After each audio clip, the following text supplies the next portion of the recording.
Welcome to Subramani. This is a very old story of the previous century, so to say. I think it was the late 80s or early 90s when I met Mr. Ramesh Chauhan. Obviously, for many of you who know, even if you know Mr. Ramesh Chauhan, you know him as the owner of Distillery. And he was actually the owner of three soft drinks called Gold Spot, Limca and Thumbs Up. So Thumbs Up is more famous and it's still there. I don't know whether Gold Spot exists, and I don't even know whether Limca exists. I see Thumbs Up ads, so I know that Thumbs Up exists. And he was selling his brand to Coke, and I was doing the valuation of the brand, and I had no clue how to do it. So thank you British Council, thank you all those books on valuation, and I did a research report for him. I don't even have a copy of the report. And I asked him, why are you selling of your brand? And I said, don't you have 100% market share? That showed more of my immaturity and that man's maturity of saying, when was the last time that you had a soft drink? And I would always have a soft drink whenever I went to their factory because it is chilled, and that taste I've never been able to capture outside. So that apart, I never used to have soft drinks. So he said, look, people don't have soft drink, or rather for calculating market share, he was not even willing to consider the figure which was being given, because that time maybe Campa Cola was there, or Campa Cola had already closed down. So he had close to 100% market share the way we think about it. The way we think about it, he had 100% market share. He said, when you feel thirsty on the road, what do you do? So I said, I have a coconut water, I have sugarcane juice. It's very easily available in at least the city which I grew up, and I live in Mumbai. I don't know about other cities, so it's always available almost throughout the year, except during monsoon when you don't even feel too thirsty, and or maybe you can have a cup of tea in a hotel. So that's what I do. I said, so you don't have a soft drink, and you think that people have a soft drink every time they feel thirsty? The answer is no. My competition is coconut water, my competition is sugarcane juice, and all those things could be my, and nimbu juice sarbat, which is lime juice, because lime juice is available on the roads of Mumbai, not as much as say sugarcane juice. So why am I talking about that? I'm talking about that simply because today when you talk to a mutual fund, they talk about market share. To me, that's still amusing, because the market share you can talk about in an industry which is well penetrated. Now you have at best 4 crore folios. I'm assuming for 1 nanosecond that there are 2.5 crore investors. Maybe it is less, maybe it is more, but I'm just assuming. Now, as a percentage of the population, this is very low, and even as a percentage of the PAN card holders, it is still very low. Even as a percentage of people investing in Bitcoin, this is not high, right? So given all this, why are we talking about market share? I mean, how much is the market share that one IFA has, or one MFD has, or one RIA has? How much is the market share that one say AMC with say 30 lakh folios, what is the market share that they have? I think we should not even be talking in terms of market share. Exactly like what Mr. Ramesh Chauhan said, what is the penetration level of soft drinks? He was talking to me in 1988, 1990. What is the penetration? He said at this penetration level, you don't talk about 100% market share or things like that, because next 5 years, 7 years, if I fight with Coke and Pepsi, my market share would be 0. Right? That's what he felt, that he says they will definitely increase the size of the market, but my market share can only go down, it cannot go up.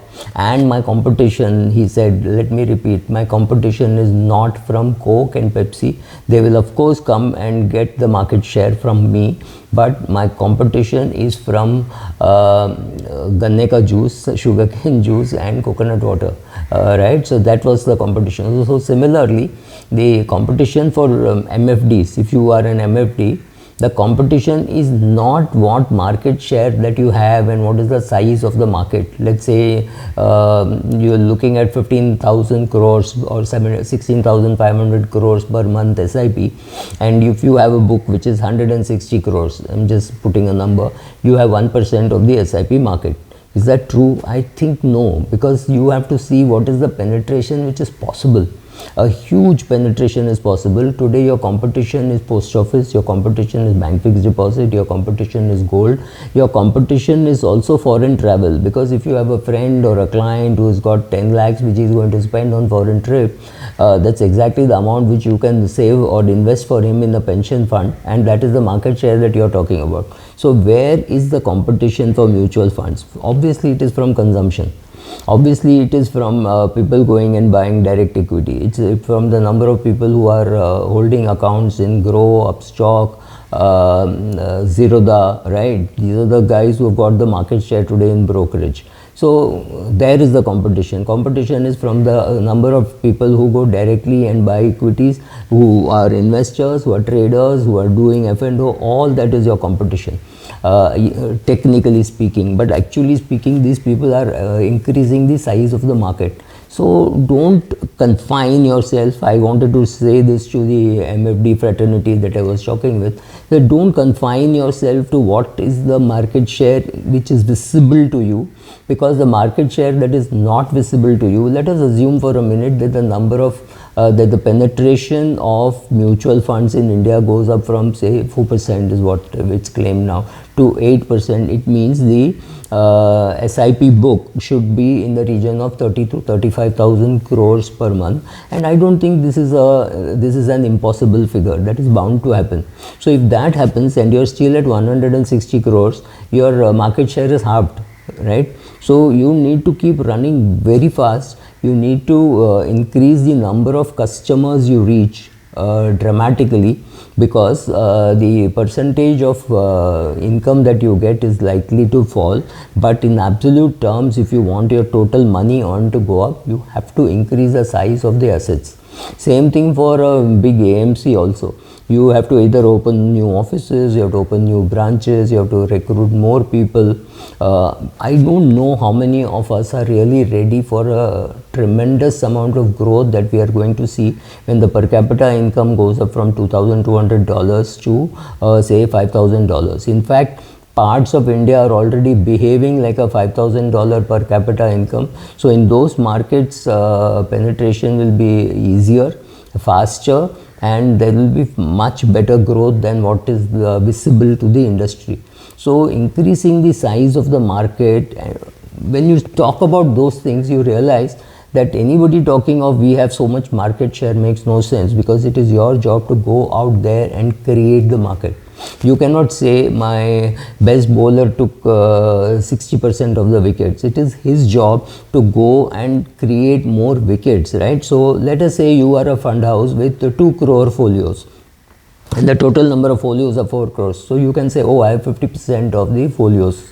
But the job is not done. The job is to go and add 1 crore new folios, which adds to both numerator and denominator. So if you go from 2 crores to 3 crores, when the industry grows from 4 crores to 5 crores, you have done a good job, because you now have a higher market share. Earlier you had 50%, now you have 3 out of 5, right? So now you have 60%. So you have to increase your own share, but when you increase your own share, you are increasing the denominator also. So understand that the size of the market will increase, and the size of you have to increase your share and get a disproportionate share out of the growth that is happening.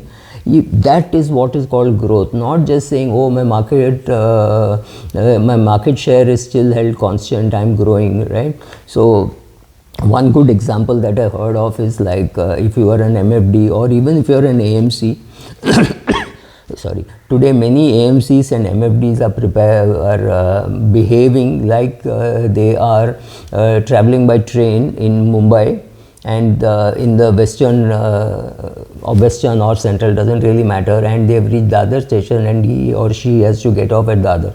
You literally have to do nothing. You just stand there and the crowd will push you out.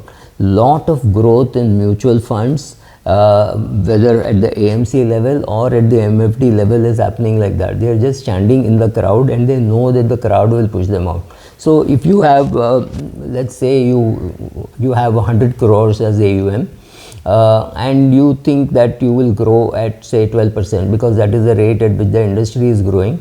Chances are, if you build a 1% AUM book, which means out of 100 crore AUM, you have a 1 crore SIP book. So that's a 12% growth. The market will again grow, let us assume at 12%. So 12 is guaranteed, another 12 is guaranteed, and a little more effort that you put in increasing, because you will get some lump sums if you do multi-asset funds and balance advantage fund kind of funds. So with all that put together, if you can grow at 24%, which means you are doubling your AUM every 3 years. And I see young MFDs who are able to double their AUM in 2 years. So I'm seeing all kinds of things happening. So whether you are an AMC or whether you are an MFD or whether you are an RIA, you have to go out there and get more assets under management without considering or without worrying too much about market share and things like that. I think we should worry about market share after we reach 12 to 15% penetration of our population, which would mean about 30% penetration into the population which can invest in mutual funds, assuming for a minute that the lower 50% can't. Then we should talk about market share. Right now there is no market share, there is no competition. Just go and enjoy yourself. Thank you.